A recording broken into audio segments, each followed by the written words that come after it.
Bueno, les doy la a todos los que están presentes en este encuentro que venimos esperando con ansias. Eh, Te damos la bienvenida, Omar, y te agradecemos como siempre que nos agasajes con tu presencia. De acá, de todos los presentes, de todas las que estamos presentes, creo que todas ya te conocemos. Bueno, por supuesto, Vero y yo que te conocemos de hace tantos años, pero igual, Y María, dime. y no sé si nos encontramos alguna vez Sí, de sí. cuerpo. Elizabeth no lo Viviana creo que conoce no. y Vivi tampoco, ¿no? Ah. Bueno, por eso merecida presentación eh, para esta visita tan importante que tenemos en el taller. Omar Lobos es escritor, es traductor, es docente, docente en la Universidad de Buenos Aires, en la Cátedra de Literaturas Eslavas, de donde nos hemos conocido los tres y que hace que tengamos una linda amistad desde hace tantos años. También docente en la Universidad de Lanús, ¿no es cierto? ¿Estás viniendo para estos pagos? Sí. Es correcto, entonces. Bueno, traductor con esta faceta que es tan interesante y de la que seguramente hoy te vas a ocupar un poco, sobre todo para traducir a este escritor tan complejo por lo que estuvimos investigando por nuestra cuenta.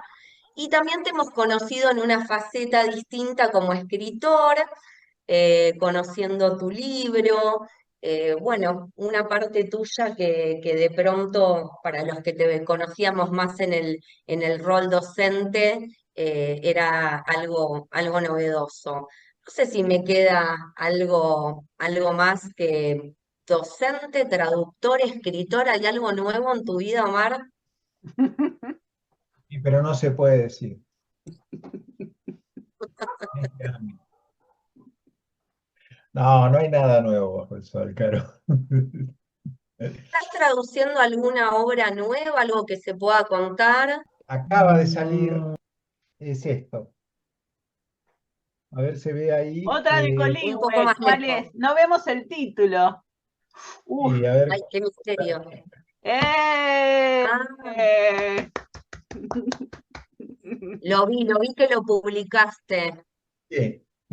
Bueno, sí, sí, sí. Me salió El Idiota, que es mi tercer Dostoyevsky, y bueno, y es una obra amada, así que bueno, eh, el mérito es de Dostoyevsky, pero no importa. Estoy muy contento de que de estar ligado a la historia de Dostoyevsky por la vía de la traducción, ¿no es cierto? Porque es un modo de estar unido a la historia de sus libros, de su creación, traducirlo, ¿no? Y bueno, y eso me da mucha felicidad por lo que yo quiero a ese hombre, ¿sí? Este, así que bueno, eso es lo nuevo, o sea, se puede mostrar, sí. Perfecto, no hay ningún proyecto ultra secreto que nos No, no, pase por acá y que tengamos primicia, no. no, no, no. Este, Qué acá tengo terrible otra. esto de pasar por el cuerpo, ¿no? Por la lengua del otro, ¿no?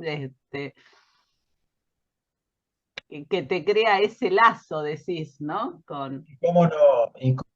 No, y además, bueno, ahora las otras dos obras están en la Casa Museo de Dostoyevsky, las traducciones en San Petersburgo, ahí está, en breve va a estar.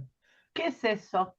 Eso es una estrellita de Dostoyevsky que me otorgaron. Es una orden que me entregaron, una especie de crucecita. La orden es más grande, la tengo por ahí, es una cosa también.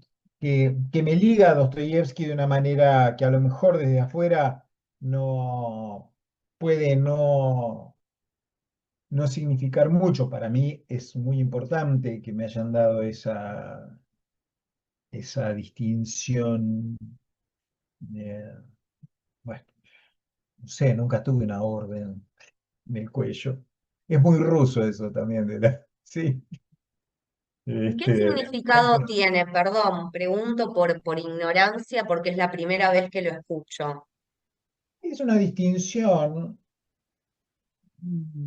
una distinción, como un premio, pero es como por de una medalla, de una orden. Ay, bueno, pará, eso lo tenemos que agregar cuando te presentemos próximamente. Hay que agregarlo a la biografía de Omar Lobos, por favor. Bueno, el comendador de la orden, sí, estrella de Dostoyevsky. Esa es Bárbaro. Un la dato base. más para el pero, anotalo, esto hay que agregarlo. Pero quiero decir, puede parecer una tontería o una cosa, y eso yo creo que tiene significación, sobre todo para mí, porque por la íntima unión que yo tengo con este autor desde hace tantos años. Al otro mira y dice, ah, mira, le dieron una, ¿qué es? ¿Una medalla de qué cuerno? Entonces, no importa. A mí me importa por mí, ¿no? ¿Sí? Otro lazo Este, más. como un lazo, exactamente. Y porque ahí están todos los dostoyevskianos más dostoyevskianos, digamos. Así que, Y eso que tienen las órdenes, ¿no? Que son todos hermanos. claro, exactamente. Sí, es una hermandad. Y además hay gente de muchos, todos lados. Y además con esta orden que tengo yo y que tiene otro compañero mío acá, también hay 5 países del mundo por ahora, donde habemos representantes de la orden, de modo que nosotros ahora somos consultores para futuros candidatos a obtener la estrella. O sea, no solamente ahora yo, también decido, opino sobre, no sé, un japonés que le van a dar la orden, ¿quién es? ¿Por qué? Y las órdenes son de son por distintos motivos, por motivos no solamente literarios, aunque somos la mayoría, pero también hay personalidades religiosas, por ejemplo, que han recibido la orden, sobre todo ligados a la cultura ortodoxa. eh, bueno, docentes, difusores de la lengua rusa, bueno, de distintas gente de distintas extracciones que por ahí la han recibido. Y bueno, y nuestro país, ahora tenemos una amiga brasileña que la recibió ahora, el mes pasado, una querida amiga, Fátima, que es la presidenta de la Sociedad Dostoyevsky y es la titular de la Cátedra de Literatura Rusa en la Universidad de Sao Paulo. La recibió el mes pasado y bueno, así que América Latina va ahí sumando puntos también. Y la que la entrega es un colegio de instituciones culturales de Rusia. Y a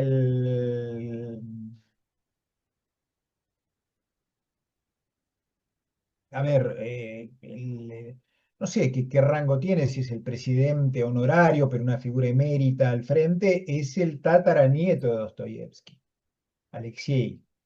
Dostoyevsky, con el que tuve el honor de emborracharnos juntos con vodkas. Eso es más que la orden de Dostoyevsky, ¿sí? Haber bebido mucho con el tataranieto de Dostoyevsky. Imagínate. Ese es el galardón.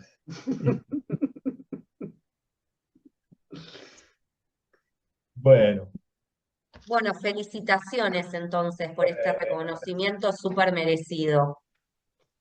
gracias, gracias. Es tu tercera obra entonces. El tercer Dostoyevsky, sí, sí. Sí, y para las Ya chicas que estás no saben, empapadísimo. para las chicas que no te vieron, no te escucharon antes, la, la gran diferencia con la traducción de Omar, por eso son obviamente traducciones que recomendamos con mucho cariño, pero muy bien merecidas, porque otros traductores traducen, pasan las obras rusas por el inglés o el francés y después las traducen al español. En cambio, Omar traduce directamente del ruso, entonces es otra cosa, es otro nivel. Y bueno, ahí nos vas a contar todo el trabajo que tuviste con el Don Platonov. Sí, sí. Bueno, sí, Caro, sí, arrancamos. Luz Bueno, verde y luz, sobre todo, que era lo que te comentaba esta tarde. A ver si nos traes un poco de luz sobre esta obra.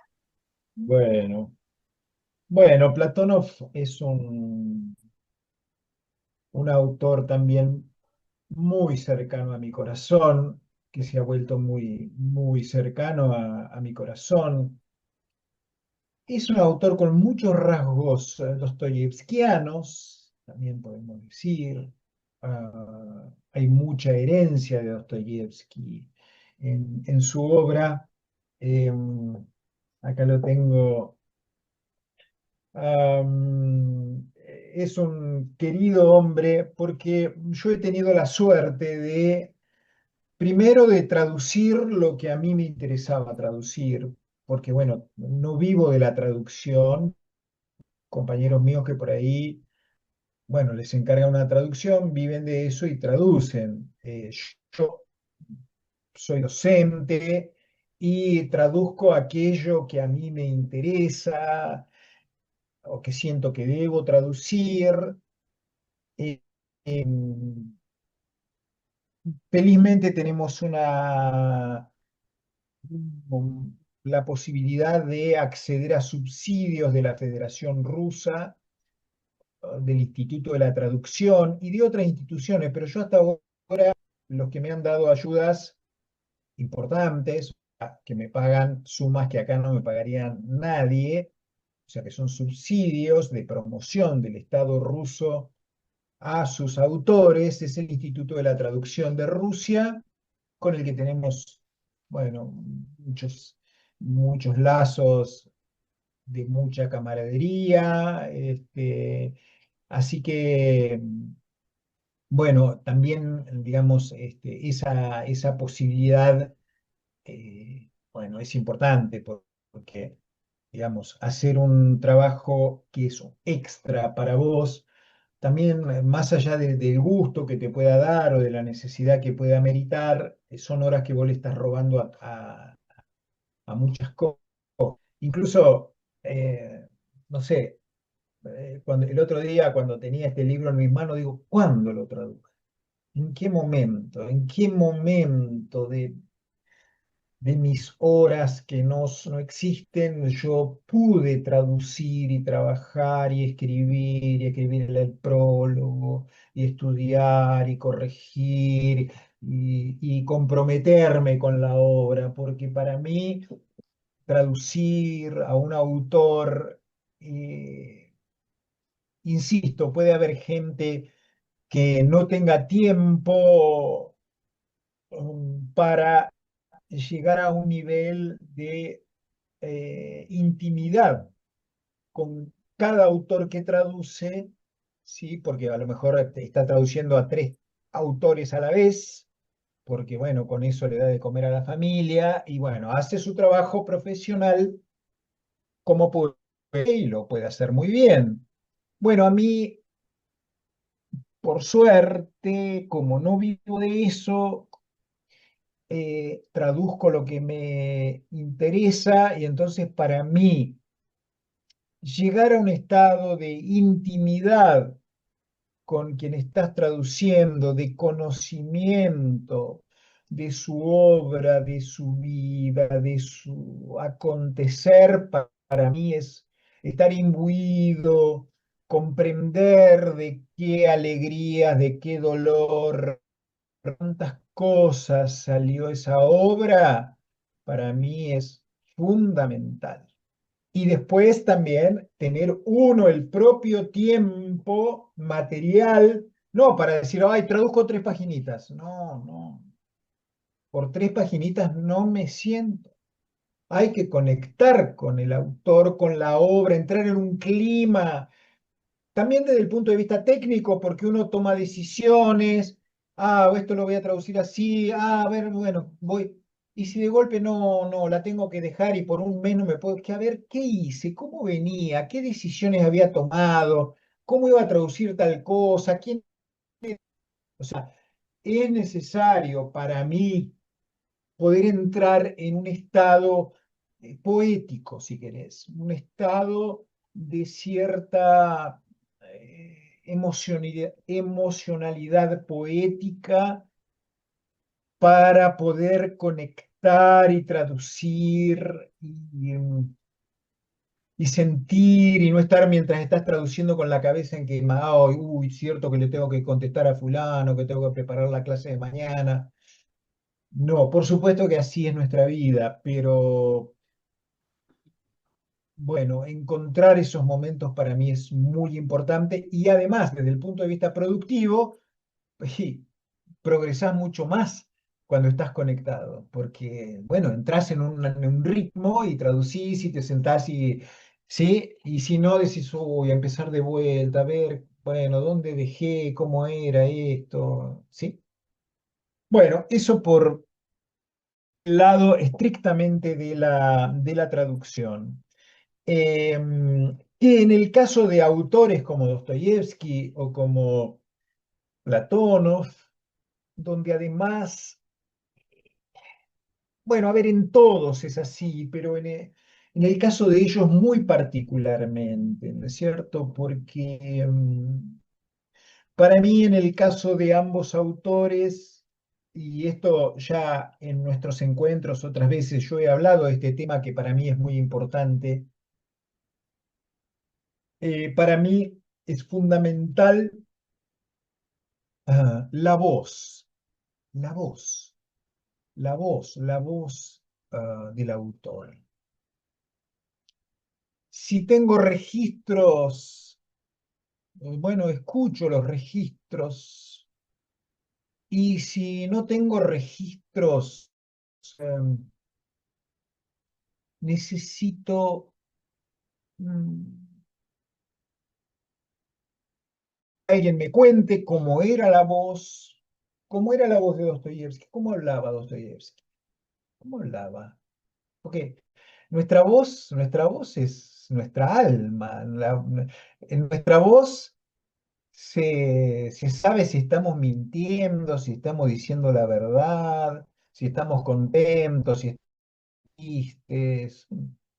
Es difícil que la voz engañe, ¿no?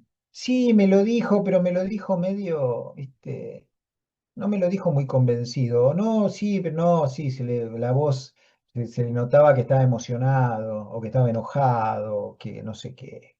Entonces, todo lo tramita la voz, todo lo tramita la voz. En italiano que se dice trámite en lugar de decir a través de la voz, trámite la voz. Bueno, sí, trámite. Bueno, trámite, es el trámite lo que transmite, lo que entonces, a mí me preocupa saber, conocer cómo sonaba, cómo hablaba. Hablaba, a veces el camino es inverso. Por la obra, yo me tengo que dar cuenta cómo era la voz, porque es muy difícil que alguien escriba distinto de cómo habla.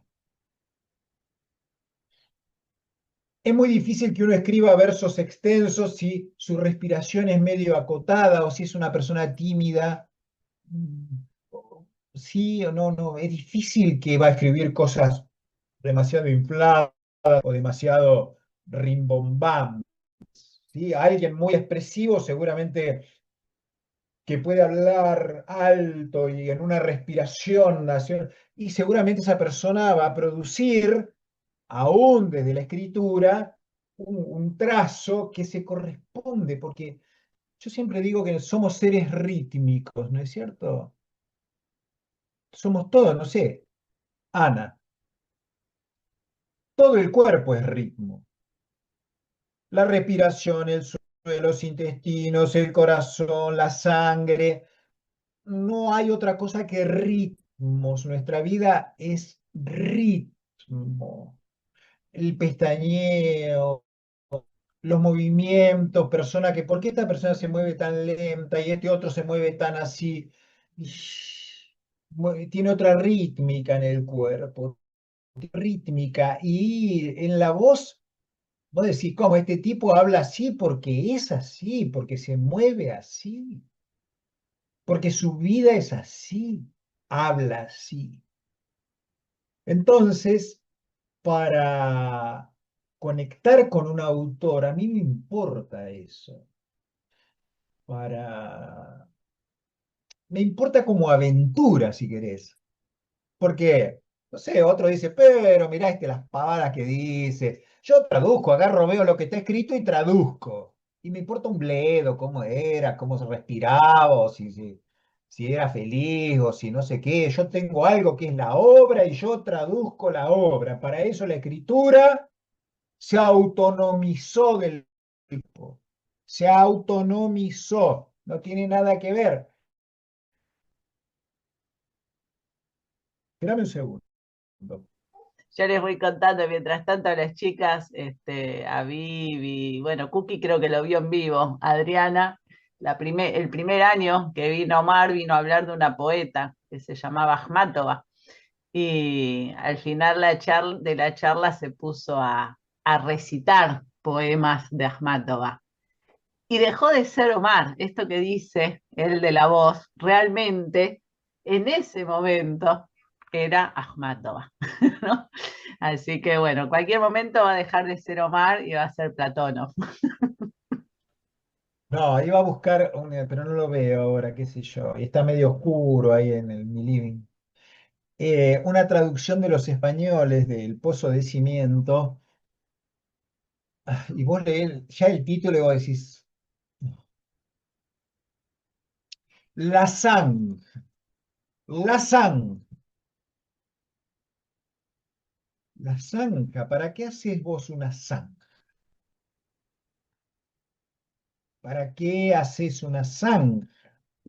O sea, no hay manera de que como digo yo en el prólogo, este título difícil de traducir porque en castellano no tenemos para el término Cotlobán, hay una traducción de los años 90 española que era la excavación. Sí, pero una excavación no es preciso tampoco porque excavaciones se hacen para muchas cosas. Y el término ruso habla técnicamente de la excavación que se hace para construir un edificio. Y nada más para eso. Por eso yo quería,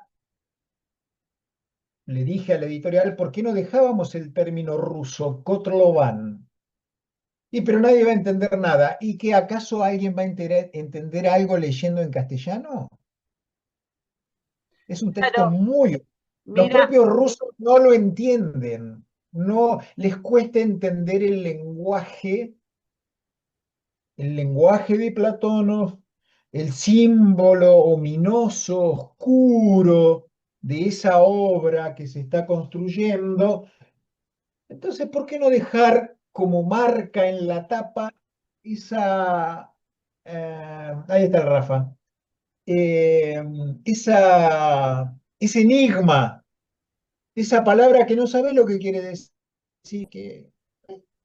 ¿Y qué será esto? Esa es la pregunta. ¿Qué será esto? nosotros Sí. el año pasado leímos Kokoro de Soseki y justamente los traductores hablaban de eso, que les permitió la editorial poner ese nombre, porque algunas otras ediciones lo traducían como el corazón y para los japoneses eso solo quedaba corto de sentido. Lástima que no te dejaron poner la palabra en ruso, como decís vos, para que la gente encima te atrae. ¿Qué quiere decir Kokoro? ¿Qué quiere decir Dasam? Bueno. Claro. ¿Qué cuernos es? Claro. Sí, porque además, como yo diría en Platonov, Su más famosa novela, una novela extensa, su obra de más largo aliento, se llama Chevengur, que es el nombre de una ciudad, o sea que estás condenado a traducir Chevengur. Un relato muy famoso de él se llama Jan. No sé si lo leímos con ustedes. Jan. No. Jan, que es un término túrquico que quiere decir alma en lenguas túrquicas, asiáticas. Jan. Entonces el título es Jan. Tiene otra obra que se llama Takir. ¿Qué cuernos es Takir? También es una voz asiática de un terreno, como una especie de cañadón de Asia Central. Entonces digo, y si tradujéramos esas obras no sabríamos, también habría que poner el título tal cual está porque es intraducible. Bien. Pero a ver, Platónov, Andrei Platónov, sí, ¿quién fue Andrei Platónov? Eh, Platónov nace en el último año del siglo XIX, sí, en un suburbio de Vorónezh, es una ciudad industrial al sur de Moscú. ¿A cuánto estará? 700 kilómetros, Vorónezh de Moscú. Mm, es una ciudad, digamos, en la cuenca del Don, del río Don. Mm. Um, Platonov es un proletario, es un hijo de obreros del ferrocarril, y por eso para él, el mundo proletario es el mundo que él abrevó en toda su infancia y por eso cuando adviene la revolución soviética en el 17, él entra naturalmente, digamos, en las filas de la revolución, ¿no es cierto? ¿No? Él tiene que dejar su carrera en un instituto técnico, ¿sí? Y él se suma a las filas revolucionarias. Vorónezh es una ciudad que va a estar asediada por el ejército blanco. Platónov, como empleado del ferrocarril, también participa como partisano en la guerra civil. O sea, él crece en una época, bueno, que es imposible que no vaya a dejar marcas después en su vida y en su obra, ¿no es cierto? Él es clareado, él va a asumir el comunismo mm, como algo natural, porque nosotros también tenemos que, cuando hablamos del bolchevismo o de la revolución soviética, también tenemos que pensar que en Rusia nuestro individualismo occidental, si querés en un sentido incluso positivo, en Rusia eso no existía, nunca existió porque culturalmente ellos no tuvieron ese formato cultural que tuvo Occidente, no hubo una burguesía que fue como la deriva del individualismo, creó la burguesía, ¿no es cierto? Nuestros modos de vida, y bueno, están más o menos, y no lo digo como una crítica, sino no como una descripción, orientados a que, bueno, cada uno, su casa, su familia, su trabajo, y qué sé yo, y los aspectos colectivos, bueno, está bien, sí, tenemos en Rusia tal no llegaron a ese estadio, sí, porque pasaron de una lógica feudal que tuvieron hasta 1860, de amos y siervos, ¿sí? Amos y siervos, los siervos como propiedad privada de los amos. Bueno, a una revolución, a una socialización, a una revolución que prometía la socialización de la propiedad, que esto también había tenido un sentido durante el siglo XIX porque el 95% del país era agrario y la revolución se pensaba fundamentalmente como una socialización de la tierra, del acceso a la tierra. Claro, la deriva marxista de la revolución eligió como protagonista al proletariado industrial. No había proletariado industrial, no había. Era el 5%, menos del 10% era proletario industrial, pero Marx decía que había que pasar por una instancia capitalista que desarrollara un proletariado industrial en las ciudades. No, pero en Rusia no hay. Bueno, tiene que haber, primero tiene que haber para poder hacer la revolución. El campesino no sirve para hacer la revolución, porque no. El campesino está disperso, el campesino es muy difícil una lógica sindical en el campesino. Bueno, porfiaron, ganaron los bolcheviques, que eran marxistas, perdieron los comunistas a la rusa, los SRs, y bueno, y hay que dar la revolución al modo de Marx, con las consignas de Marx. Lo que vamos a ver en los personajes populares de Platón es que no entienden las consignas a su modo. O sea, no las entienden. No las entienden como la quiere entender la cúpula. Las entienden a su modo. Empieza la novela, la novelita, con Boshev que no puede trabajar porque no entiende, porque no encuentra la verdad. Y él, sin la verdad, él no puede. Él quiere entender, saber, que tenga sentido para él lo que hace. Sin el sentido no se puede. Sin el sentido, el corazón no funciona, las energías no alcanzan. Sin la verdad, que es una idea religiosa, que es una idea religiosa. ¿Sí? A mí me sacaron la verdad y a mí otra verdad, dame la verdad, de verdad. Y que a mí me haga decir, sí, caramba, vamos a trabajar, vamos a hacer esto. Sin eso yo no puedo. Entonces, Platóno vive la revolución, vive la tremenda experiencia de la guerra civil. La guerra civil que se extendió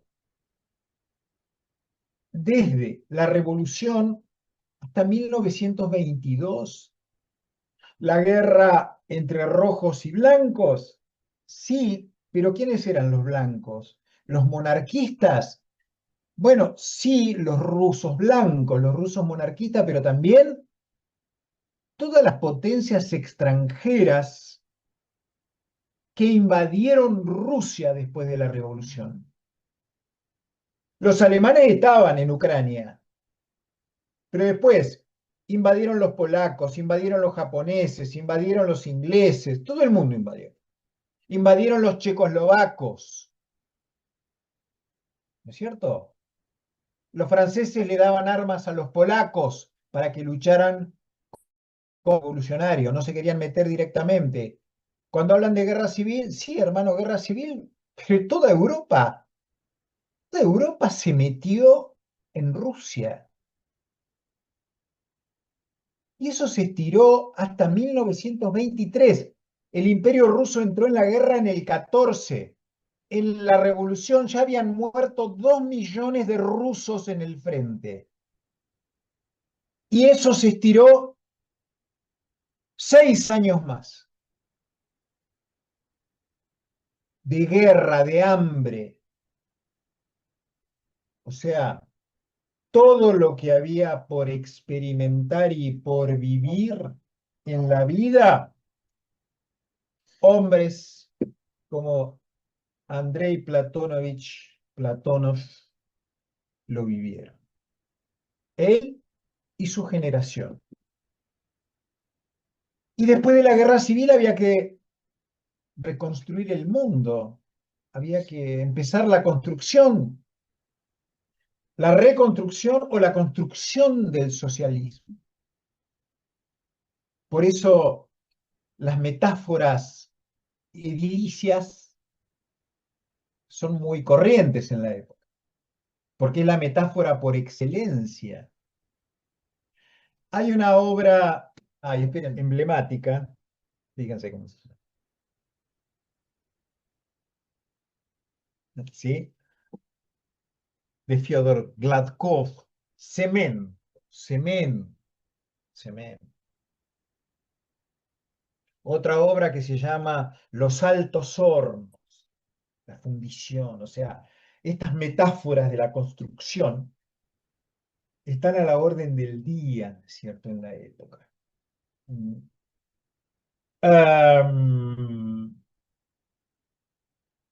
Digo, uno puede elegir el menor esfuerzo y decir, bueno, ¿para qué semejante sacrificio, semejante... No, no, hay que comprender un poquito las dinámicas históricas, tener respeto por las dinámicas históricas de los... Y sobre todo, esas dinámicas históricas involucran acontecimientos de tamaña magnitud, de tamañas movilizaciones humanas, de tamaños sacrificios humanos en pos de una idea. Quiero decir, esto alcanza con la idea de cuatro tipos que legislaron y dijeron y todos lo siguieron porque eran tontos. No, por supuesto que la Revolución Rusa se dio y la Guerra Civil se dio. Bueno, hay que estudiar un poco toda la historia para comprender o por lo menos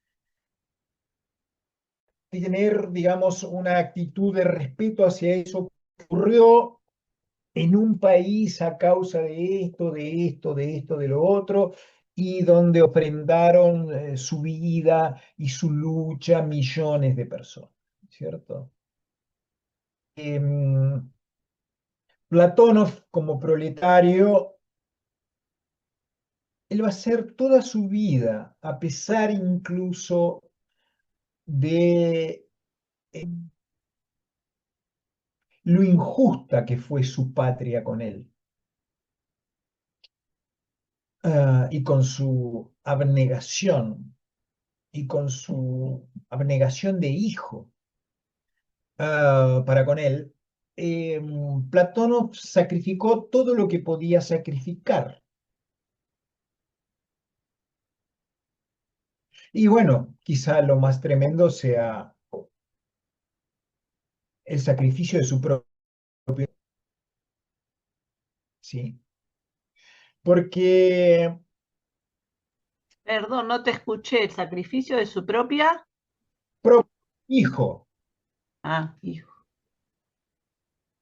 de su propio hijo, Platón, de su hijo mayor. Em, Platónov mm, completa durante la Guerra Civil y después de la Guerra Civil sus estudios de ingeniería eléctrica.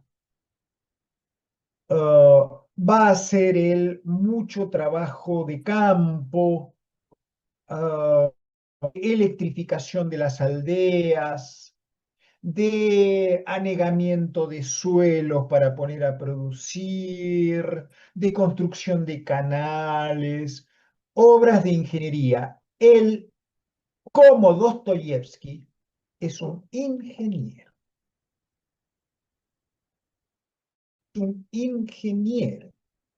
y a él un ingeniero eléctrico, ligado ya por su padre al ferrocarril. Por eso para Platónov el mundo de la técnica y el mundo de las máquinas va a ser un mundo íntimo y querido. En su relato Jan, Alma, él dice, va a llegar un día en que las cosas mismas se van a poner nombre. Hay una animización para él de la técnica. Él tiene cantidad de relatos de ferroviarios, ferroviarios, porque era el mundo amado por él, las máquinas, la fuerza de las máquinas, los obreros, la sabiduría de los tipos que sabían, no, que cómo regular esto, que con dos tornillos te arreglaban, te reparaban el tren, te arreglaban la vía. El tren, no se habría podido construir Rusia sin el tren, sin la tecnología, sin el hierro, sin la fuerza, sin la voluntad.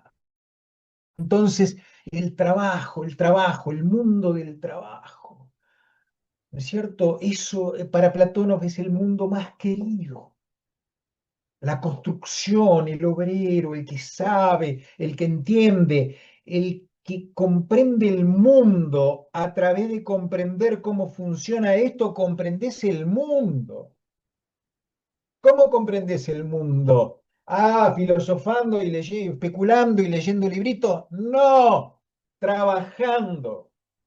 Trabajando comprendes el mundo, sabiendo hacer esto que hay que hacer, porque esto que hay que hacerlo para tal cosa, porque si no lo haces eso, él no va a llegar, y si no llega va a pasar, se va a desabastecer. Es toda una cadena. En esta otra novela de Gladkov, ese es el cemento, sí, pero el cemento es una filosofía, es la fábrica de cemento, pero vos sabés lo que es el cemento. Vos no tenés idea de lo que es el cemento. ¿Para qué sirve el cemento? Sí, sirve para hacer. ¿Y para qué sirve? ¿Para qué precisamos del cemento? ¿Para qué es vital el cemento? Bueno, tirá del hilo y vas a entender cómo es la cosa. Porque si no, no vas a entender nada de la vida, no vas a entender nada de nada. Es esa lógica humilde y de respeto por el hombre humilde que sabe hacer lo que tiene que hacer, y la verdad de la vida está en saber hacer eso que tiene que hacer, porque eso que tiene que hacer sirve para esto y para lo otro y para esto y por eso. Por supuesto que eso está contra la lógica del trabajo alienado, ¿cierto? Del trabajo alienado del Fordismo. No, vos lo único que tenés que hacer es esta piecita. ¿Para qué? No te importa a vos. Vos tenés que hacer esto. Y nada más que esto. Y no preguntés. Bueno, lo mismo decían los que abrían las puertas de las cámaras de gas. No, yo solamente me tocaba esto. ¿Cómo era el mecanismo en los campos de concentración? Eso, trabajo fragmentado. ¿Y para qué se es esto? Ah, no sé, a mí no me importa. Yo lo único que tengo que hacer es entregar un uniforme. ¿Y vos? No, yo tengo que abrir una puerta. ¿Y vos? No, yo tengo que abrir una llave. ¿Y vos? No, yo tengo que barrer mugre que quedó ahí. ¿Y vos? Ah, ah, es la alienación, el trabajo alienado, el trabajo alienado. ¿Y para qué? Por eso Boschef dice, ¿para qué? Yo tengo que saber para qué. Si no, no puedo trabajar. Es una pregunta honesta la que se hace ese obrerito, obrerito. Por eso, Platóno, ¿por qué, pobrecito? Ah, también fue hostigado,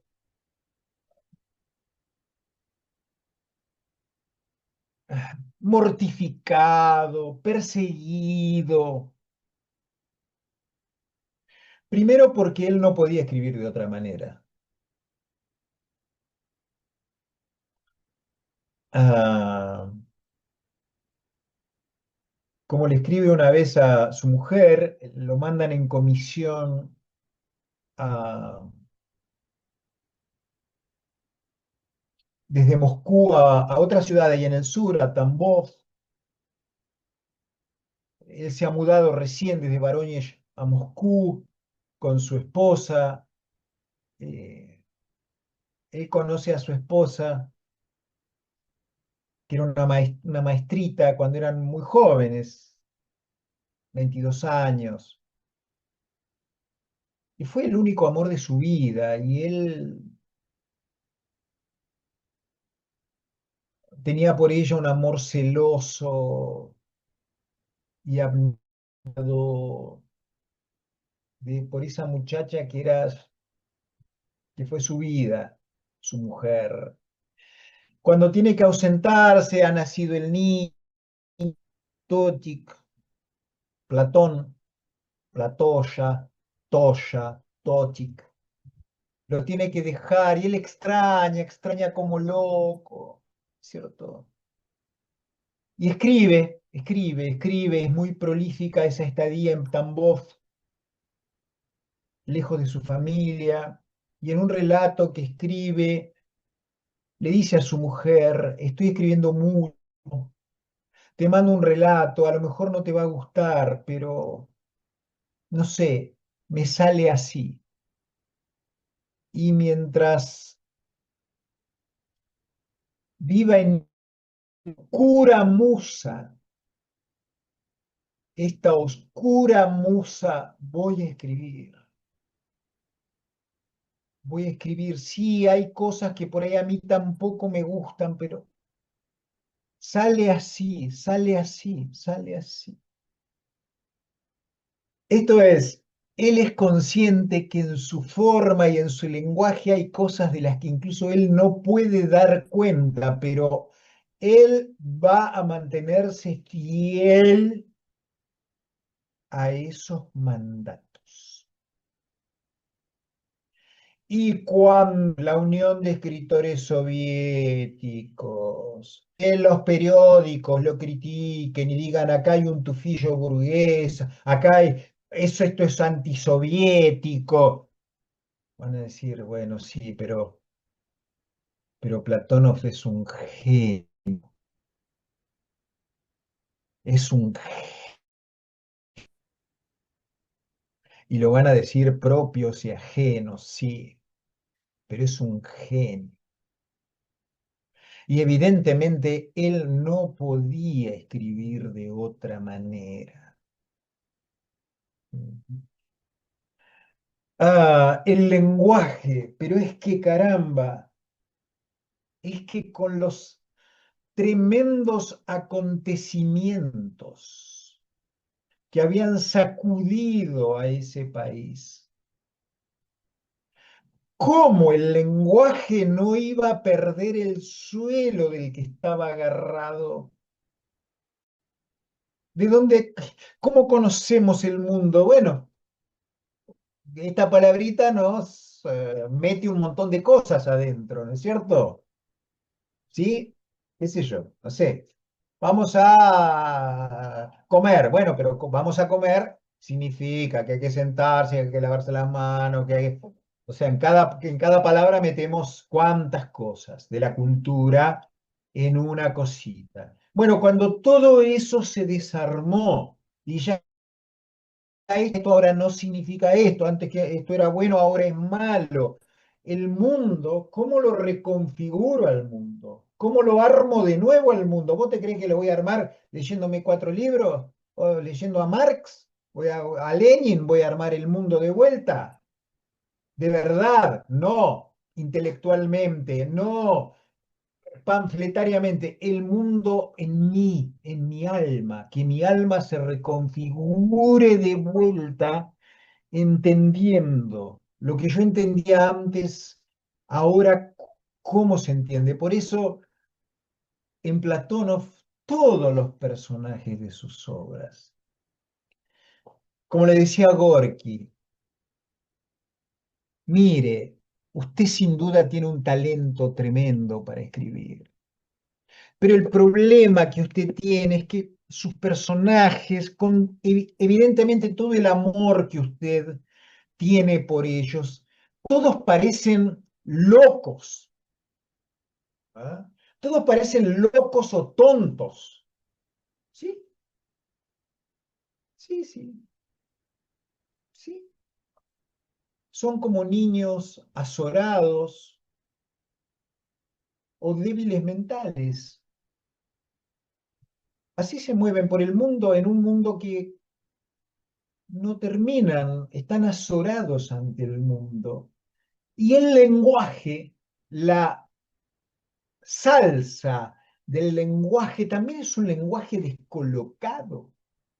Por eso esta edición que yo les quería mostrar de la zanja de los españoles, la gramaticalizan tanto a la lengua de Platónov que realmente decís, no, bueno, pero acá no pasa nada, ¿no? ¿Cómo?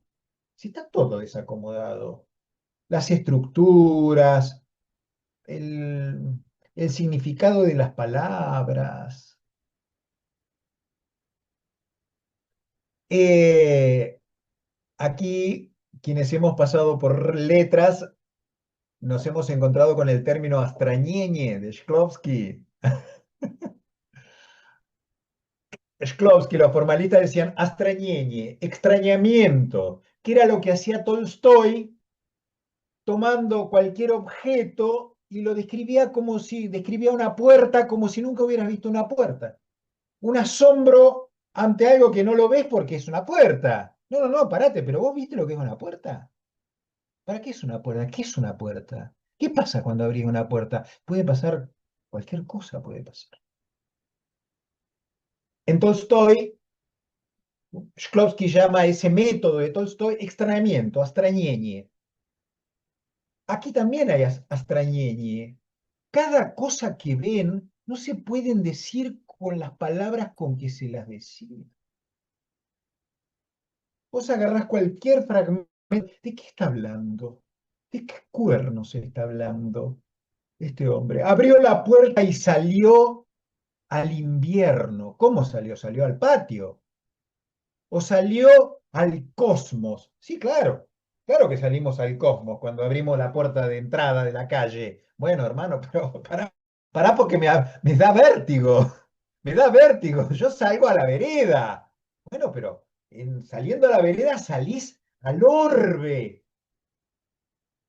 Sí, pero para que me meto para adentro, si me lo decís así, yo me vuelvo a meter para adentro y no salgo nunca más. No me asustés, hermano, que estoy frágil. Bueno, entonces, en la lengua de Platón, ¿no? Es eso. ¿Qué hago yo cuando hago esto? Y hago muchas cosas. Hago muchas cosas. Ujú. Entonces, el secreto de la lectura es que no. A ver, por empezar, en Platón nunca hay nada, no hay argumento, nunca hay nada de decir, che, ¿qué va a pasar luego? No, no, no importa. No. ¿Qué está pasando? ¿Qué le está pasando a tal o a cual, a cada uno de los obreros que aparecen ahí, a Chiklin, a Bolshev, que no puede trabajar, a Chiklin, que es como el comunista, el que empuja allí, ¿no es cierto?, para la construcción, al ingeniero Prushevsky, que tampoco, que se quiere matar, que está solo y triste, y que igual que Chiklin, solamente una mujer en su vida, en toda su vida, los dos tenían solo el recuerdo querido de una mujer que simplemente habían visto pasar. Y a ver si es la misma. Y a ver si es la misma. Y a ver si es esa mujer que se está muriendo en la fábrica de azulejos, que está con la niña al lado, en esa escena tremenda cuando encuentran a esa burguesa muriéndose. Y la nena que le dice, mamá, vos te morís porque sos burguesa y los burgueses tienen que morir. Nastia, que va a ser como el símbolo de la Rusia soviética que están haciendo huérfana.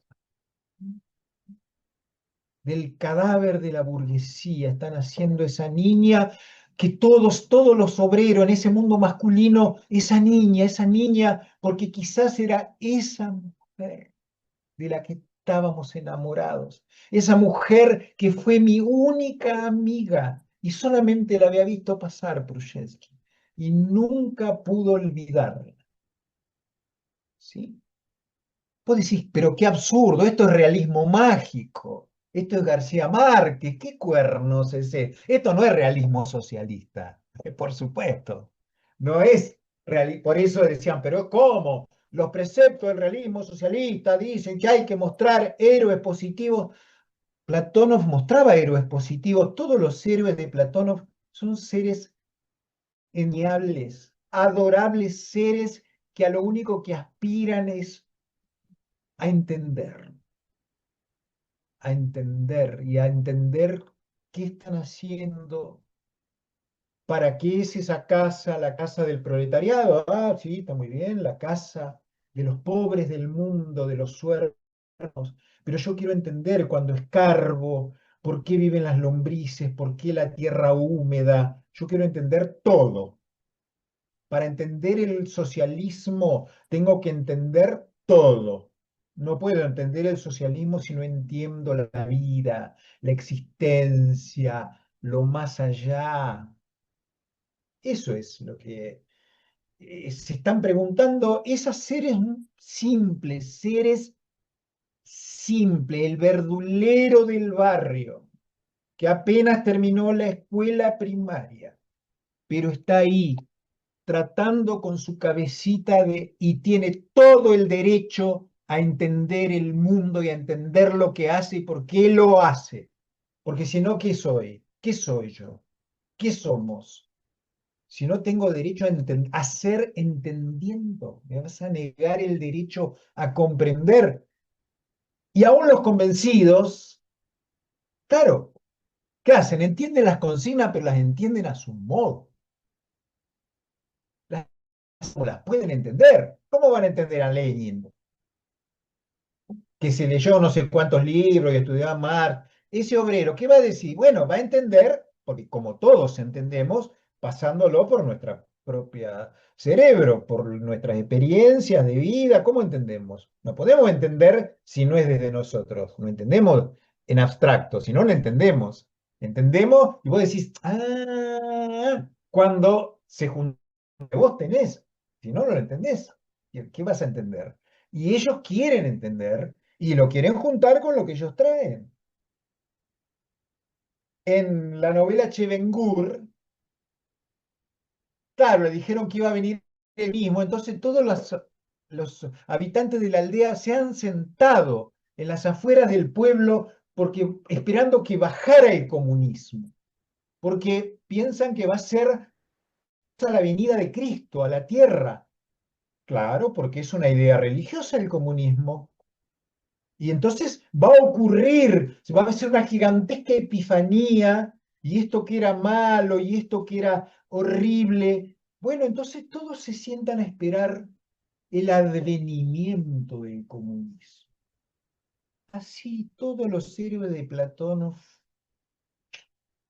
solo pueden manejarse así con la realidad. Por eso a Platón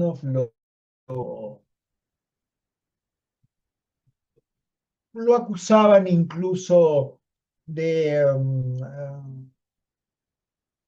que su mirada era burlona con algunos, con aspectos de la filosofía, marxismo-leninismo. Mm, Nos estaba diciendo la verdad, estaba escribiendo desde donde él podía escribir, no podía escribir con consignas. Quiero decir, aún los escritores soviéticos como Fyodor Gladkov, esta novela es muy interesante porque de otra manera, pero son todos obreros también, de la fábrica de cemento que se ha cerrado y el protagonista, que es un joven que vuelve de la guerra civil, Dice, ¿cómo que está la fábrica cerrada? Su mujer ya no lo acepta, su mujer se ha emancipado, su mujer es una, es una líder, ha aprendido, yo antes, vos me pegabas antes, o vos, sí, es una mujer emancipada, se siente libre, ¿por qué? A ver, yo puedo elegir a otros, ¿qué te parece a vos? Ha sufrido, la han violado en la guerra civil, la hijita, como ella tiene que trabajar, la ha entregado a una casa de niños que la cuide el poder soviético y que le eduque. No la pueden tener ellos en la casa, pero la niña los necesita.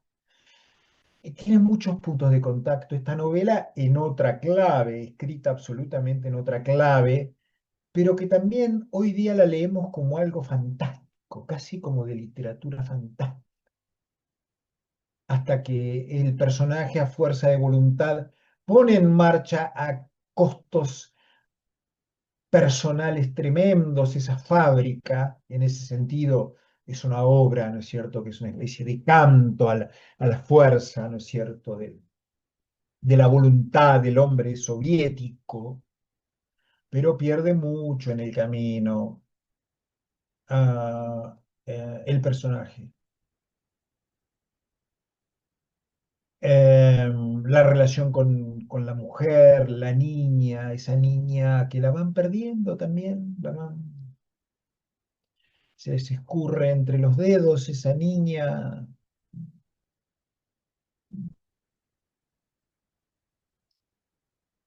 Bien,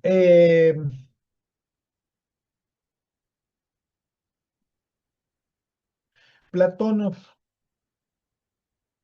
no obstante, mm, como dice uno de sus biógrafos, con toda la disidencia intrínseca de su obra, con todas las críticas a Platónov, murió joven, murió a los 51 años, pero murió en su casa que era 2 habitaciones en lo que es hoy el Instituto de Literatura Maxim Gorki, ahí en Moscú. Sí, y en este caso hay muchas suspicacias. Encarcelaron y mandaron a campos de trabajo forzados, a gulags, a su hijo de 15 años.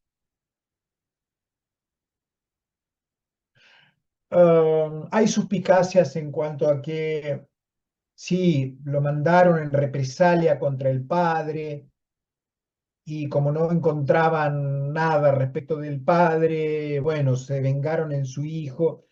No, según los biógrafos, ni en los interrogatorios, ni en las actas de interrogatorios, no hay preguntas dirigidas a la actividad del padre, ninguna cuestión que toque a la actividad del padre. Yo te diré, mandaban a niños de 12 años a los campos de concentración. Y no por los padres, no por los niños. Hay un relato de la hija de Marina Tsvetaeva, Ariadna Efron, que pasó como, no sé, 18 años en campos de concentración, pobrecita Ariadna Efron. En uno de ellos conoce a una niña de 13 años, 14 años, que le había escrito una carta a Stalin, diciéndole que en el país soviético ella no veía el comunismo, ella sabía lo que era el comunismo, ella había estudiado y no veía que ocurriera lo que había dicho Lenin, ella sabía que Lenin lo habían hecho momia y entonces a ver si no se lo podía resucitar a Lenin, para que Lenin viniera a poner orden, porque las cosas no están como había dicho Lenin. Bueno, la someten a un interrogatorio, Beria, Beria, uno de los poderosos jefes de la NKVD, de la policía secreta, la interroga, le da chocolate, le dice, ¿por qué me da chocolate? Usted tiene chocolate, pero en la calle la gente no tiene chocolate. Y Beria le dice, caramba, niñita, te voy a tener, si vos insistís y no querés entender las cosas, porque vos todavía no entendés, te voy a tener que y voy a tener que encarcelar a tu mamá. No, no, a mi mamá no, porque mi mamá no tiene nada que ver. Mi mamá es comunista, vive en Saratov, es pobre, tiene que cuidar a sus otros niños. Esto yo se lo escribí por mi propia voluntad al Tabarish Stalin. Bueno, niñita, si es así, la encarcela. Y Ariadna la conoce y allí es donde se hacen amigas y le cuenta la historia. Y no sé cuánto tiempo pasó esa niña en campos de concentración, después le escribe. Y Ariadna dice, yo me pregunto, ¿qué quedaba? No, dice, por ahí no quedaba nada de esa niña que quería resucitar a Lenin cuando se vuelven a encontrar a los años. ¿Sí? Bueno, porque la niña le dice a Beria, dice, bueno, ya he escuchado muchas cosas de lo que hay más allá de esta pared. Ahora voy a ver. Bueno, sí, ahora lo vas a ver. Si valía la pena, dice Ariadna, gastar tantos años de la juventud para ver lo que había más allá de esa pared. Bueno, cuando uno lee yo he trabajado mucho con diarios de mujeres en gulags y lo llamativo es que con todo el dolor, con la separación de los hijos, con toda la penuria, todas coinciden en, sí, fue muy importante la experiencia del gulag. No, no habríamos, si nuestra vida no habría sido la misma. No, está muy bien el gulag. Como Dostoyevsky cuando lo trajeron, volvió de Siberia, ay, Fyodor, qué injusto. No, no, injusto, ¿por qué dice? A lo mejor fue muy justo Siberia. Usted no sabe lo que es. Estuvo muy bien Siberia. Esto es la experiencia del Gulag, y me distraigo un poco, que yo digo es como un rasgo religioso de la cultura ortodoxa también. Si no sufrís, no vas a conocer la verdad de este mundo. La verdad de este mundo la conoces en la desdicha. Ujú. Hay algo de ese orden, sin dudas. Bien, pero vuelvo a Platónov, encarcelan a su hijo vuelve enfermo del lejano norte, en Norilsk, casi en la tundra helada, y enfermo de tuberculosis, y él va a morir a los 21 años. Llega a conocer a su hijito porque se ha casado con una muchachita un poquito medio escondidas de las familias y comienza la guerra, se evacúan la familia de la esposa, de la esposita, nace el niño y él muere en Moscú, el hijo de Platón, de Platónov, Platón, el hijo de Platónov, y Platónov ya está en el frente como corresponsal del diario Estrella Roja, vuelve, entierra a su hijo y vuelve al frente, ¿no es cierto? Y él de algún modo nunca se repone en los años que le quedan de... Yo puse en el libro algunas El próximo libro se lo dedica a su hijo, a mi hijo, que vive en mí y va a vivir para toda la vida. Eh, bueno, eso los va a mover. Él quiere adoptar a su nieto, la nuera no quiere, y entonces ellos van a tener a su segunda hija, María Platónova, que murió joven, María Platónova. El hijo de María Platónova tendrá 40 años, 40 y algo tendrá. El año pasado lo quise conocer, lo contacté para hablar sobre, sí, pero bueno, no se pudo concretar el encuentro. Es un pibe de 40 y pico de años, el nieto de Platónov, hijo de la hija.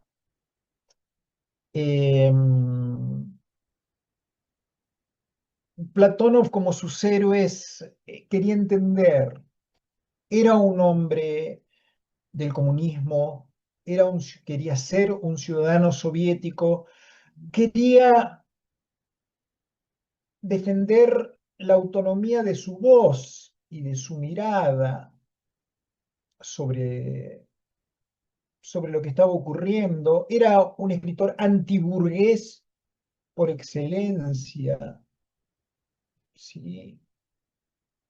Pero bueno, quería reservarse ese derecho. Yo hablaba recién del realismo mágico, ¿no es cierto? Con el que aman la letra, porque Platón me está escribiendo antes del realismo mágico, pero con el que a menudo se asocia la prosa de Platón, ¿no es cierto?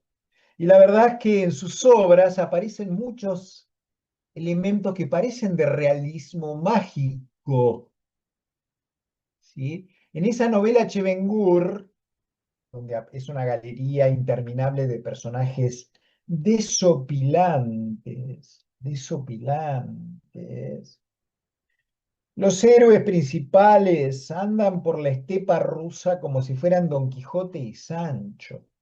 Son dos caballeros, uno de los cuales está enamorado de Rosa Luxemburgo, que los burgueses han matado en Alemania, pero él sueña con que en algún plano de la existencia él va a conocer, se va a encontrar con su amada Rosa y ve pasar una nube y se alegra porque la nube va en dirección del cielo donde está enterrada Rosa. Entonces esos personajes se vuelven fantásticos. Un pescador, un pescador, un pescador que pesca un pez y el pez se queda con el ojo abierto y dice, ¿sabés? Porque el pez está entre la vida y la muerte, porque vivir en el agua es estar entre la vida y la muerte. Hasta que un día dice, yo voy a ir a conocer la muerte, en el lago donde pescaban y después te voy a decir cómo es.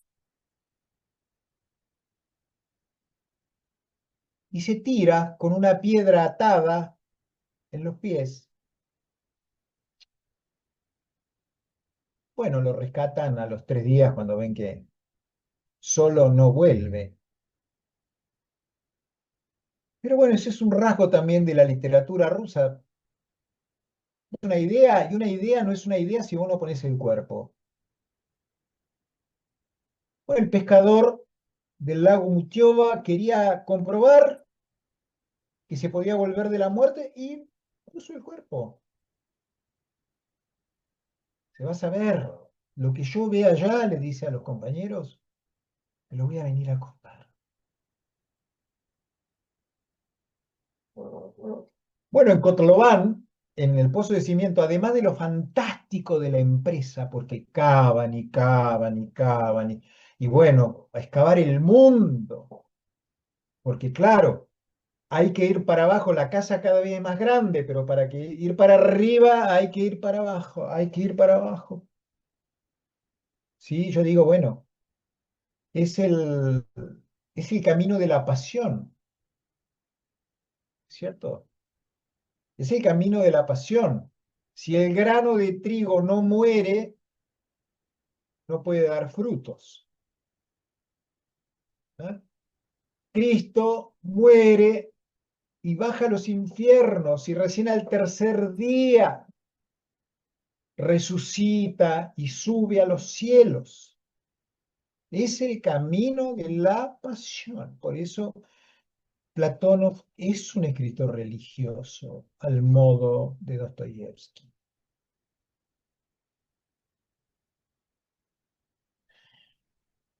Bueno, y entre los elementos fantásticos, no sé, quien ya haya llegado hasta ahí, está el oso en la herrería. ¿Ah?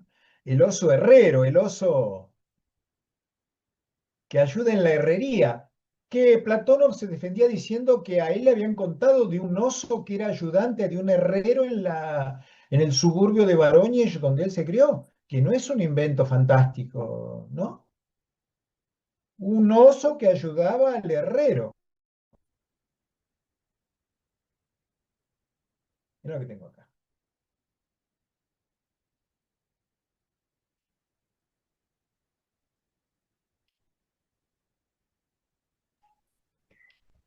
¿Quién te hizo eso? ¿Es madera, Omar, o qué es? Esto es un juguete de una fábrica más que centenaria de juguetes de madera en Bagarovskaya, en un pueblo, una pequeña ciudad, oh, ¿qué serán? Mm, Menos de 200 kilómetros de Moscú, al norte de Bagarovskaya. Una fábrica todo de juguetes de madera. A ver si les puedo compartir.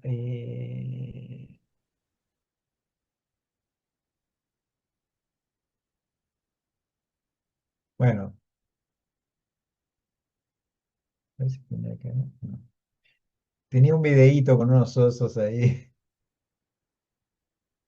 Esto es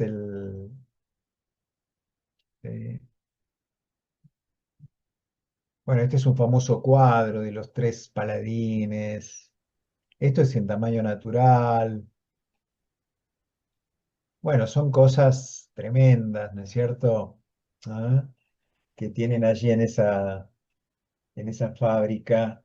Pero el emblema de la fábrica es el oso y el mujik. El oso y el mujik. eh,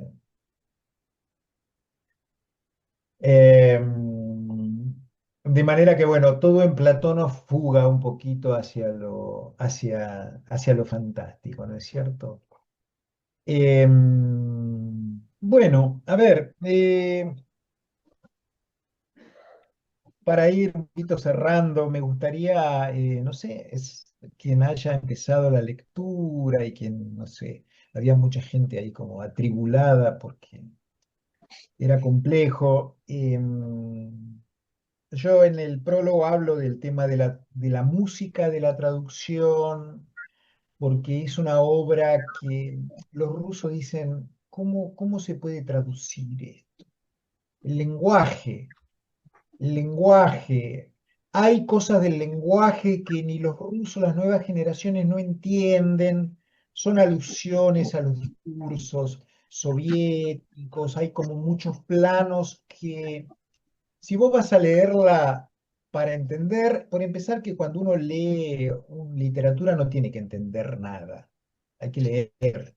Y eso lo que entendés es porque te llega, no porque entendiste a ver de qué está hablando acá, sino cómo está diciendo esto y qué me llega, qué hay acá en este. Vos lees un poema y le estás diciendo, ¿qué querrá decir este poema de Lorca de la luna luna? No sé qué querrá decir. La luna vino a la fragua con su polizón de nardos. Ay, parate que en el diccionario voy a buscar la palabra polizón, porque no tengo, que no sé, si no, no puedo leer más porque no sé lo que es polizón de nardos. Bueno, qué sé yo, lo que es un polizón de nardos, puedo leer el poema y si seguir adelante, qué sé yo. ¿sí? Y me va a gustar el poema, no si entendí lo que era un polizón de nardos, ¿sí? O qué sé yo qué, ¿cierto? Es el lenguaje de la poesía, de la musicalidad, de las atmósferas que crea, porque hay atmósferas y atmósferas, atardeceres, la mañana, la nieve, las moscas. Es eso lo que hay en el pozo de cimiento. Y un desasosiego eh, porque todo está por venir y no sabemos cómo será lo que está por venir. Y permitime estar un poco desasosegado. Por más optimistas que sean las consignas de la radio, yo estoy desasosegado, ¿sí? Am, Después está, digamos, tangencialmente el tema de la colectivización forzosa de la tierra, ¿no es cierto? Que se dio en el primer plan quinquenal de Stalin. La última tierra que quedaba en manos privadas, bueno, es obligada a ser socializada, por eso está todo el mundo campesino, que está tomado un poquito burlonamente porque el protagonista de la Revolución Soviética, como decía, era el proletario, y aquí los campesinos aparecen un poquito como, un poquito en masa, sí, un poquito, bueno, burlonamente esa cuestión tremenda que fue la colectivización forzosa de la tierra, que fue una tragedia. Bueno, aquí aparece un poco porque es lateral, digamos, a la cuestión obrera de la construcción de la casa del proletariado, ¿no es cierto? No, decía si alguno quería preguntar, alguien quería preguntar algo, comentar algo de qué le pasaba con la lectura o...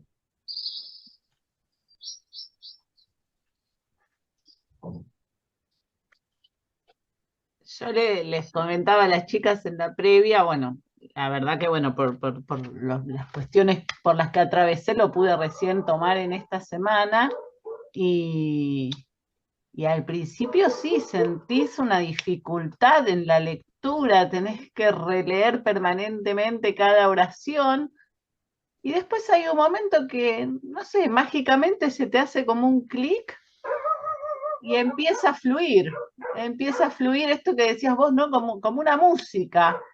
Y bueno, es distinto, empezás a entender todo de otra manera.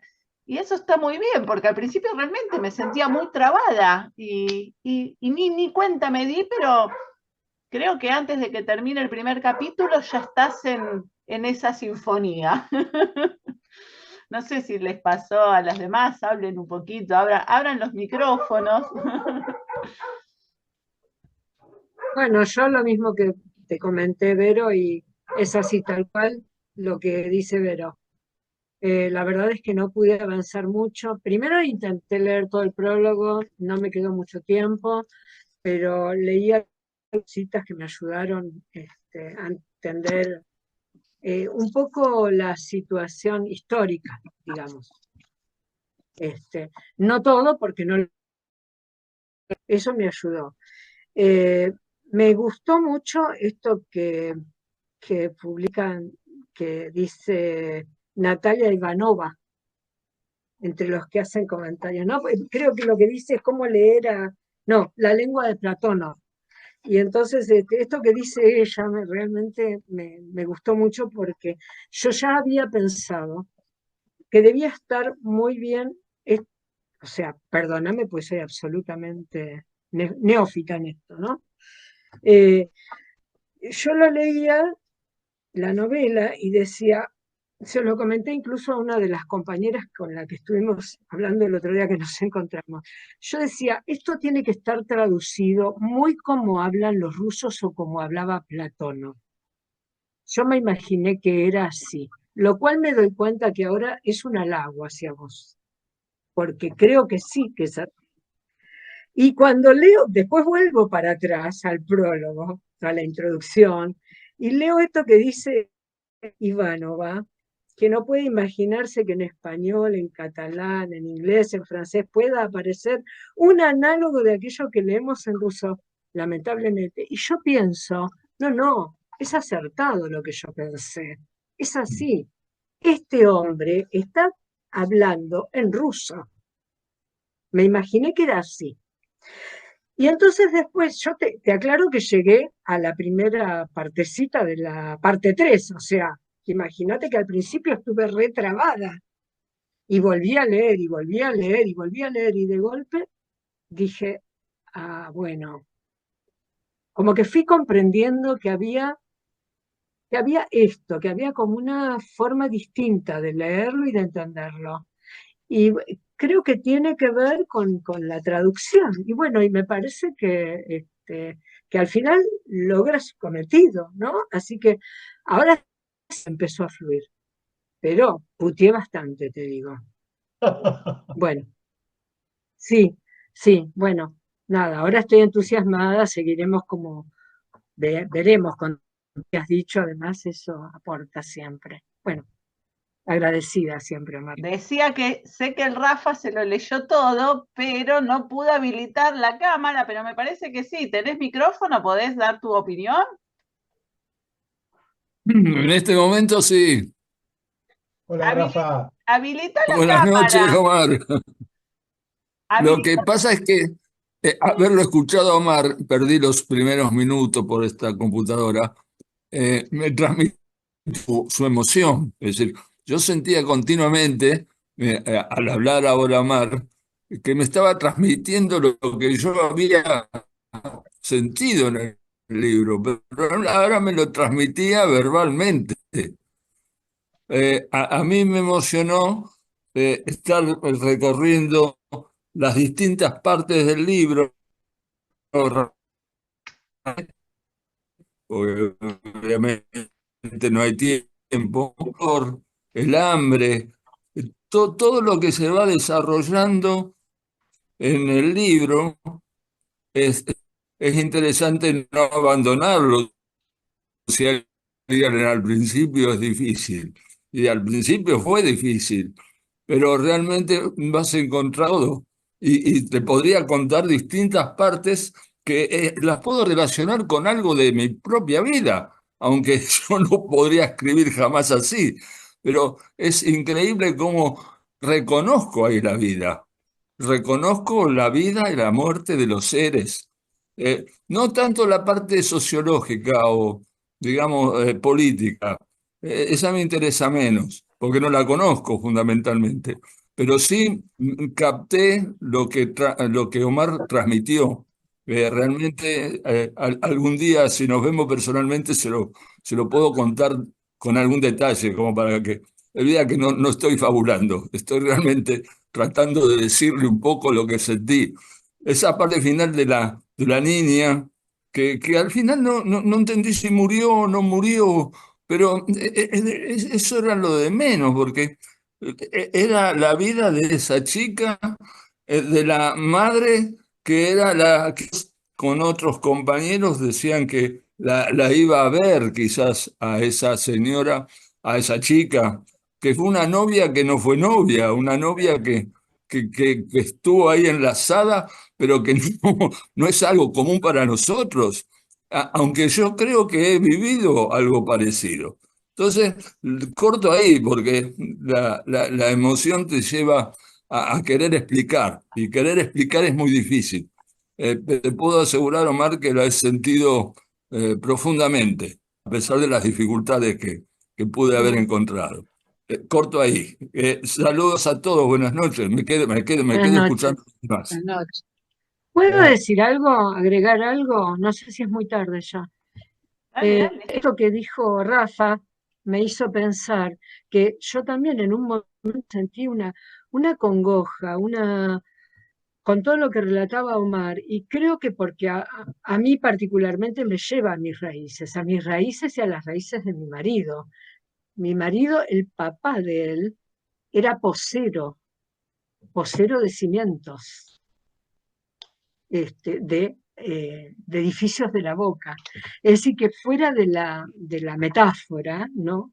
a mí también me lleva a esto y con mucha emoción realmente. Con todo lo que vos dijiste, bueno, nada, uno se conmueve. Bueno, eso. No, y esto que decía Rafa del hambre, el cansancio. Hay algo recurrente, es el esfuerzo y el cansancio que también es como cansancio moral, porque están buscando o están aturdidos en el trabajo, ¿no? Y escarban, escarban, escarban. Y bueno, sí, para el mundo nuevo, para el hombre nuevo, sí. No sé si no hay alguna pregunta ahí. Yo por ahí les quería mostrar un par de cositas brevemente, Vero, no sé si... Sí. ¿eh? Em, Elizabeth, ¿vos querías agregar algo mientras Omar busca? Estaba escuchando atentamente, porque antes de leer, obviamente, quise primero leer sobre, como dije en un mensaje, adentrarme en lo social, lo político de lo que fue la Unión Soviética, ¿no? Para entender, porque si no es como empezar a leer el libro, sí, yo primero suelo leer sobre el autor y, y en este caso adentrarme en lo que fue la sociedad, la Unión Soviética, desde no, de los bolcheviques, bueno, traté eh, de leer mucho sobre ese momento de lo que fue la Unión Soviética, ¿no? Y después empecé a leer el libro. Todo un trabajo. Para tratar de entender. Sí, como dice también él, yo a veces es un error detenerme en palabras que no comprendo y voy a buscar a seleccionar y ahora hacer Google, ir a buscar palabras que no entiendo como para seguir leyendo después, comprender. Capaz si no, no sé si es bueno detenerse en palabras que uno no entiende para poder seguir leyendo.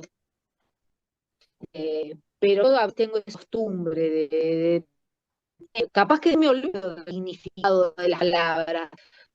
O, es como que siento que tengo que ir en chavo los significados leyendo, porque esto es como que así, digamos, rápido y no, no sé si es bueno. Bueno, yo a veces lo hago. Y sí, obviamente me yo adentrarme en este libro y porque yo veo como que hay mucha filosofía en cada palabra y cada cosa se dice, ¿no? Eh, mucho de pensar, como dice, pensar de de qué hace esto, de por qué vivo, de qué, todo, por qué, es un porqué infinito, y es la vida, de la vida, ¿no? De la vida misma. Bueno, un placer haber charlado, Omar. Bueno, muchas gracias.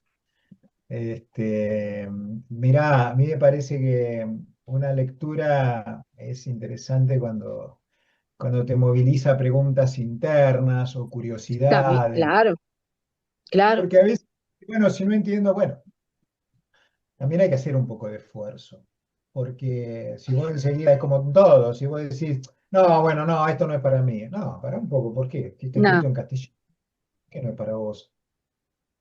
bueno, por ahí no te interesa y no te interesa, pero digamos, si no te interesa, decir, bueno, no, no lo leo porque no me interesa, no, no lo leo porque es difícil. Bueno, caramba, a ver dónde está la dificultad, lee, fíjate, busca, no, no, no, qué Sí, misterio tenés que haber acá, ¿cierto? Entonces me parece que, y, toda cosa que uno, porque bueno, a nosotros que nos educaron en letras como a en el sentido de, no, de todo tiene que estar adentro de la lectura. Yo no soy de esa idea, porque conocer un poco por afuera, contextos, la vida, que también te ayuda a decodificar cosas.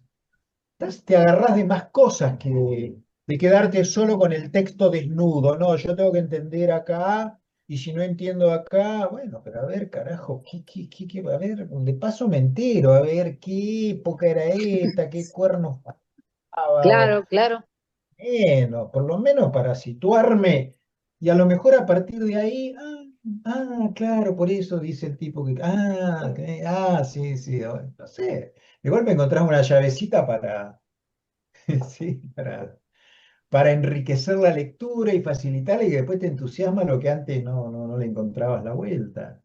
tal cual. Este, eh, Omar, a mí hay Sobre algo todo con que, los rusos. perdón, ¿cómo que, Caro? No digo que sobre todo con los rusos, que es imposible separar del contexto. Es necesario conocer un poco de la historia para decodificar, porque si no creo que uno se pierde bastante. Surge más que nada como una necesidad que de pronto no pasa con otros escritores. Sí, es verdad. Claro, porque es un mundo que nos es más ajeno, entonces, viste, decís, a ver, pero, porque lo otro más o menos, la literatura occidental, o una idea más o menos de, no sé, de qué época y de qué más o menos estaba pasando. Tenés como grandes mojones históricos, no sé, qué sé yo, sabés cuándo fue el descubrimiento de América, cuándo fue el Renacimiento, cuándo fue la Revolución Francesa. Bueno, cosa que más o menos sí, enseguida en algún lugar lo podés poner, ¿viste? Eh, consciente o inconscientemente, pero cuando estás ante una obra que sí, sí, ¿qué cuerno? ¿De cuándo y qué cuerno pasaba acá? ¿De cuándo es esto? Bueno, Y tan alejado históricamente, ¿no? Porque un poco me pasa con la literatura japonesa, que necesito que reponer un montón, porque no entiendo nada, un montón de cosas, pero lo que está en boga ahora es lo más actual, ¿no? Pero en el caso de los rusos y las obras que estamos abordando en el taller en todos estos años, están alejadas temporalmente bastante. Entonces, a mí me resulta tan ajeno y tan extraño todo. Cuando vos hablabas de esta palabra que nos resuena, ¿no? De los trañenes, que creo que un poco, creo que en algún momento de la vida me lo voy a tatuar en alguna parte del cuerpo, que a todos los estudiantes de letras nos ha grabado, nos marcó a fuego, es una palabra que nos sigue marcando y que vuelve a aparecer y aparecer y aparecer en nuestras vidas. Pero digo, qué extraño que me parece todo, ¿no? Parece como que muchos de los rusos necesitan que vengan con un librito aparte para entender qué es lo que pasa. Por suerte nosotros te tenemos a vos, Omar, que nos decodificás, porque si uno agarra esto solo, yo digo, pobre, pobres gentes. Pobre el que agarra el pozo de los cimientos solo, digo, ¿qué hace? ¿Qué entiende de esto? Me genera curiosidad. sí, sí, sí, sí. a mí una cosa que me llamaba la atención al principio es algo no sé si es de la traducción, pero siento que haces hincapié cuando vos piensas y demás, en que es su vida personal. O sea, porque nosotros por ahí habitualmente decimos su vida, pero vos le agregás el personal y pensaba si a lo mejor tiene que ver con esto que decís de esta idiosincrasia rusa de lo colectivo, y entonces ahí, cuando vos marcás lo personal, sí tiene que ver con, no sé, con un proceso interior, de conocimiento más individual, más, no sé, me llamaba la atención, ¿por qué eso? Sí, bueno, así dice, ¿no es cierto?, el texto, de su vida personal, como diciendo, hay otra vida, la vida es la vida entre todos.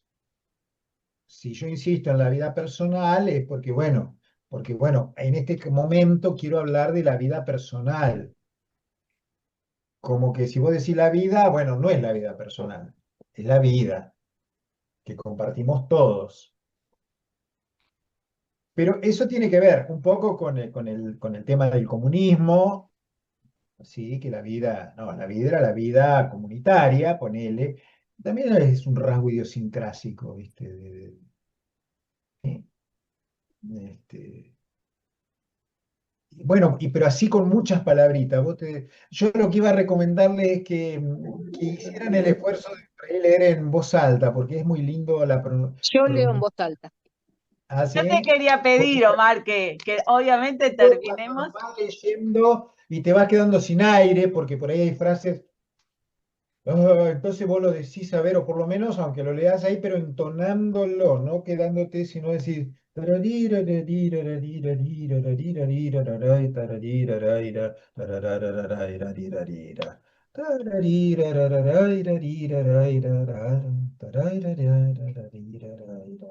¿Eh? Yo siempre insisto con que cuando a mis alumnos los hago leer y que digo, no, ¿qué leíste ahí? No podéis leer de la misma manera porque cada palabra tiene su propio dramatismo. No se lee lo mismo la palabra noche que la palabra mañana. Ya por las A es la mañana o la noche. ¿Sí? No tenés que decir la noche. No, no, no. Lee entendiendo que estás diciendo la noche y no la mañana. La mañana. ¿Era de mañana? No, era de noche. Era de noche, oscuro. Distintos No, sonidos. sonrisa, una sonrisa. Es decir, con una sonrisa, no, con una sonrisa. ¿Cómo vas a leer se dirigió a él con una sonrisa? No, se dirigió a él con una sonrisa. Es la palabra sonrisa. ¿Qué está leyendo? No entendés nada de lo que está leyendo. Si sí, se dirigió a él con una sonrisa. ¿Cómo con una sonrisa? Con una sonrisa se dirigió. Nada más, nada más. O sea, no hay que inventar nada. Es lo que está leyendo, lo que está ahí, pero entendé que estás leyendo sonrisa, o noche, o muerte, o lágrimas. ¿Sí? Nada más. Pozo, un pozo. ¿Sí? Como en un relato de una amiga, en un pueblo de La Pampa, que se escuchan en los altoparlantes, Jesús de la iglesia, Jesús, y el autoparlante anda mal, entonces ella escucha a Jesús, ay, Dios mío, Jesús, pozo en el alma. No, señora, no dice pozo, dice gozo. Sí, Jesús, gozo en el alma. Ay, yo entendía pozo. No ve que dice pozo, pozo en el alma. Bueno, entonces esa palabra gozo y pozo, ¡ah, Dios mío! Pozo en el alma, es tremendo. Jesús, pozo en el alma. Digo, sencillamente, esa palabrita, esa cosa, ya te lleva a mundos emocionales distintos. Nada más, con poner el oído, con decirla la palabra, nada más. Les muestro para la despedida, es el final de una película sobre un relato de Platón, o sobre más de un relato, que se llama La voz solitaria del hombre. La película es el final, una imagencita que tiene que ver con algo que yo les contaba hace un ratito, que por ahí lo van a reconocer.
No, la película esta, La voz solitaria del hombre, que termina con la imagen de alguien que vuelve del fondo del lago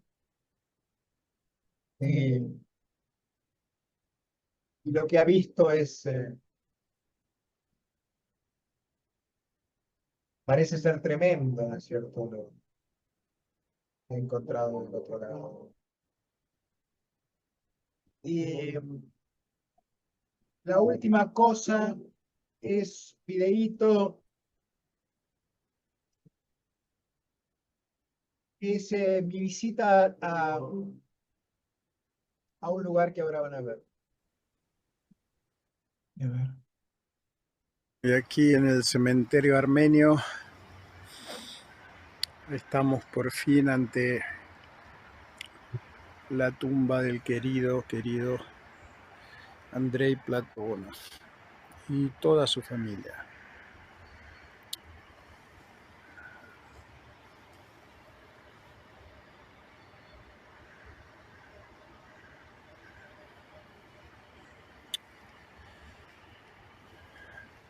Escritor Platonov, Andrei Platonovich, hijo Platonov, Platón Andreyevich, su esposa Platonova, María Alexandrovna, su hija Platonova, María Andreevna. Y aquí al lado está su nieto, nacido de su hijo Platón, Platoya, Alexander Pavlovich Platonov, Zaitsev, que fue quien sería el marido de su madre, que lo adoptó después. Y aquí hay una tumba, supongo que puede ser la suegra de Platonov, ¿no? Krashenina Kashintseva, por las fechas. Kashintseva, hay dos apellidos ahí, supongo el primero de soltera y el segundo de casada. Kashintseva era el apellido de la esposa de Platonov. Ay, es un lugar sagrado este. Sagrado. Para mí.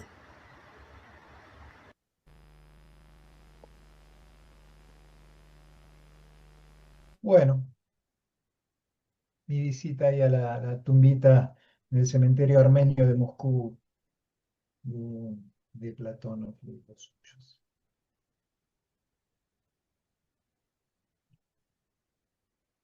Gente, muchas gracias. Qué emocionante, Omar, esto último que pasaste, y se me puso la piel de gallina cuando lo estaba viendo. Muchas gracias por este regalo, ¿no? Gracias. Bueno, como siempre es un placer cada vez que nos visitas. Creo que hablo por las dos, ¿no, Vero? Totalmente. Nos da ganas siempre de seguir leyendo los rusos para que vuelvas siempre a visitarnos. Sí. Queremos Ah, siempre que vuelvas, queremos siempre que vuelvas. Así es, Omar. Aparte, Infinitas gracias. Infinitas. esa pasión y ese compromiso total, la verdad que es un encanto escucharlo hablar. Bueno, Muchas gracias, sí. La verdad que un placer. Uno se pierde en el encanto de la explicación, de la pasión, del amor.